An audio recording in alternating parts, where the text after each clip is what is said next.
приятели и добре дошли отново в моя канал. Аз съм Димана и преди един месец беше последното ми видео и ви благодарих за 300 абоната. Сега, след един месец, сме вече 400 абоната.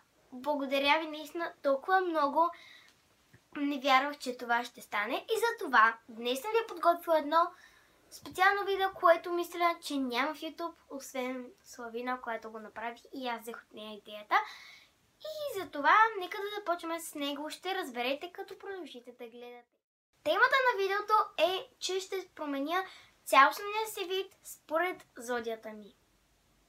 Така, тези снимки, които ги взех, са от Instagram и тук ще напиша профила, защото е доста интересно и може би да си го направите без да снимате видео. Първо ще започна с косата. Косата ми не е вързана. Имам прическа от вторник и трябва да се разваля.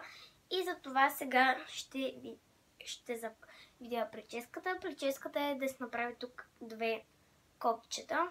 Може би тук ще ви излезе... Да, тук трябва да се направят две кокчета и това ще е прическата ми. Косата е готова и мисля, че се получи доста сладко. По принцип тук трябваше да има плитки, но не можех да го направя и затова направих просто едни нормални кокчета. Следващото, което намерих е за червило и моето е черно. Имаше и гланцове на iOS, но този гланц, който аз имах, преди го имах, но го изхвърлих преди една седмица. И затова сега ще ви покажа. Моя гланц е черен. Виждате ли? Черен. И затова сега ще сложа черно червило. Готово. Вижте. Ужасно е. Просто не ми харесва. Всъщност ще оценявам на прическата до 5 ще оценявам и давам 5, защото е доста сладка и на мен много ми харесва. На червилото му давам 1 от 5, защото просто черното не ми отива, но пък ми харесва как стои. Просто не е за мен. Сега преминаваме към полите, като моята пола е бяла. Аз имам единствената бялка, която е тази дантелеста. В принцип трябва да е една нормална пола. Ето такава. Сега само трябва да я увелича, за да видите. Лошо е качеството, защото помолих една приятелка да ми ги изпрати. Гордо виждате сигурно. И да, ето я плата. Сега ще облека и ще се върна в цялостния си вид. Сега само да изпомена и блузата, която е ето тази.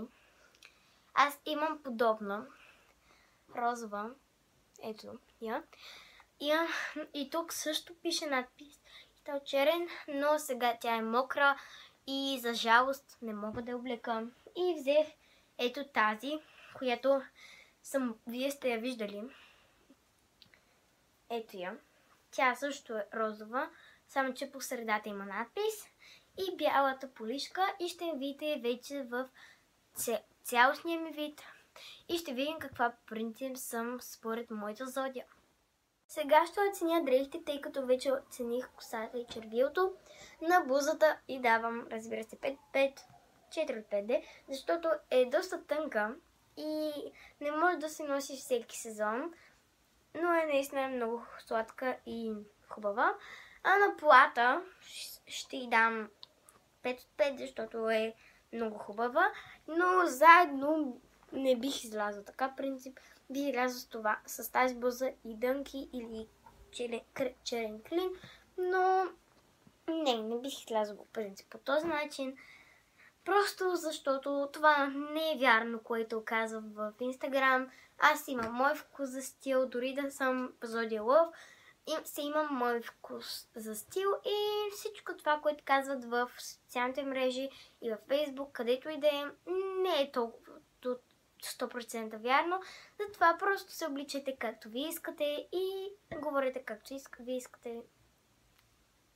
Така, приятели, дойде и край на видеото, но първо ще ви кажа, че за 400 абоната ще направя нови неща.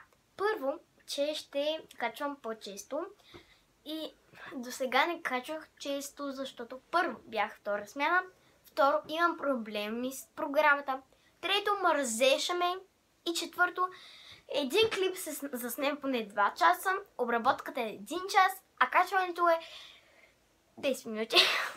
И това ми отнема поне 3 часа да заснема и да кача видео. Второ, че ще качам по-разнообразни видеа. Примерно, няма да качам някакви много такива, дето видеа има. Примерно, какво има в моята чанта. Някакви по-търсени, като Morning Routine, Room Tour, тъй като Room Tour е доста интересно и на мен много ми харесва да гледам, както и сутрешната рутина. И трето, ще направя нова поредица. Аз за сега мисля Game with Димана, но не знам. Напишете долу в коментарите каква поредица искате и как да се казва. Еми, приятели, това беше всичко от мен. Надявам се видеото да ви е харесало. Ако е така, дайте палчета нагоре и се абонирайте за канала, като кликнете ето тук и гледайте още видеа, като кликнете ето тук. С вас ще се видим доста скоро. Сега ще снимам ASMR, така че чао!